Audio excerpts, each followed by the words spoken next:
And we just got done taking care of a patient who came in. She's a new mom, has a 10-month-old at home, and has been dealing with some postpartum perennial pain or pelvic floor pain. Okay.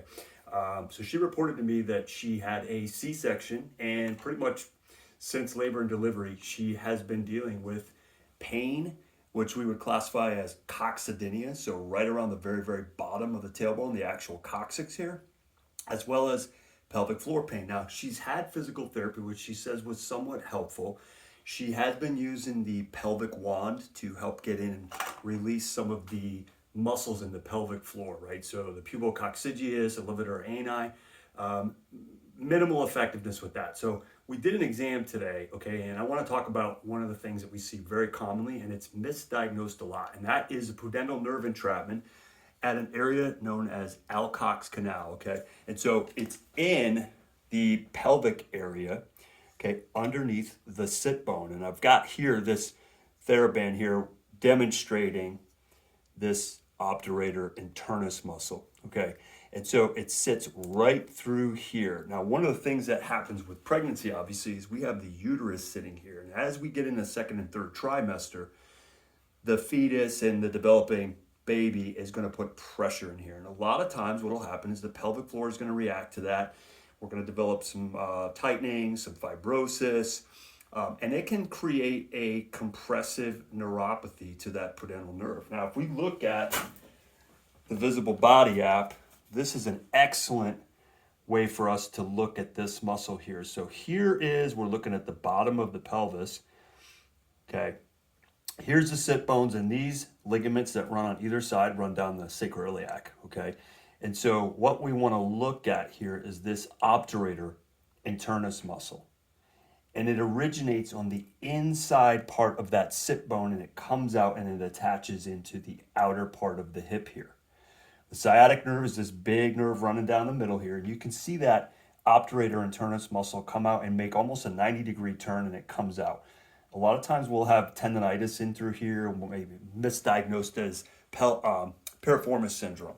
Right underneath the sit bone, adjacent to where this muscle belly is for the obturator, is the pudendal nerve right in through here.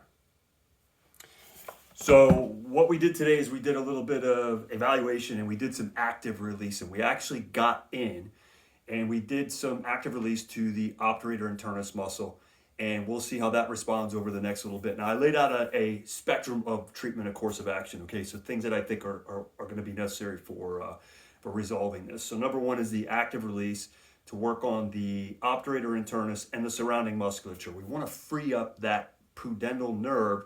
Remember, it's important to note that the nerves have to slide, okay? So we're just trying to create a little bit of release in there to allow that nerve to slide. When we flex the hip, when we're in a sitting position and the hip is flexed, when we do that, when we're sitting, the hip is flexed here, and you can see that's going to put stretch on that obturator muscle, okay?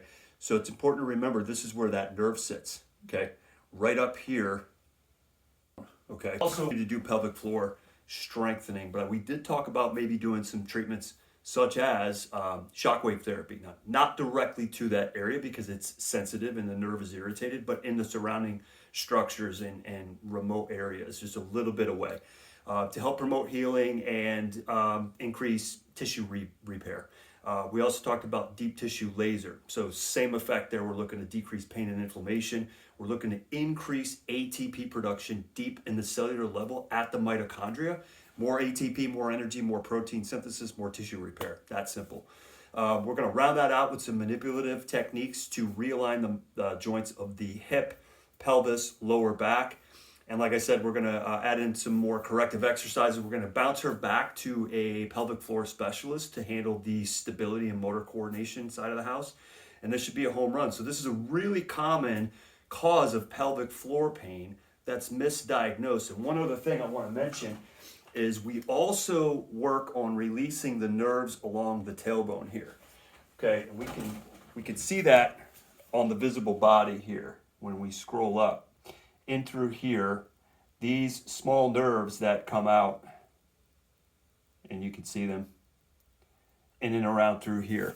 The nerves get irritated. They're embedded in the ligament structures themselves. So with sitting, squatting, forward bending, just about anything that puts strain on those ligaments, we can have a source of pain from the ligaments in the dorsal sacral ligament, as well as that pudendal nerve underneath the sit bone. One of the easiest ways to tell if this is a problem is to just kind of get your hands tucked up underneath the sit bone and push around. If you have tenderness in there, it's probably an issue, and it's probably one of the pain generators. So get in to see an ART provider, get that pelvic floor pain resolved, and hope this was helpful. We'll see you on the next video.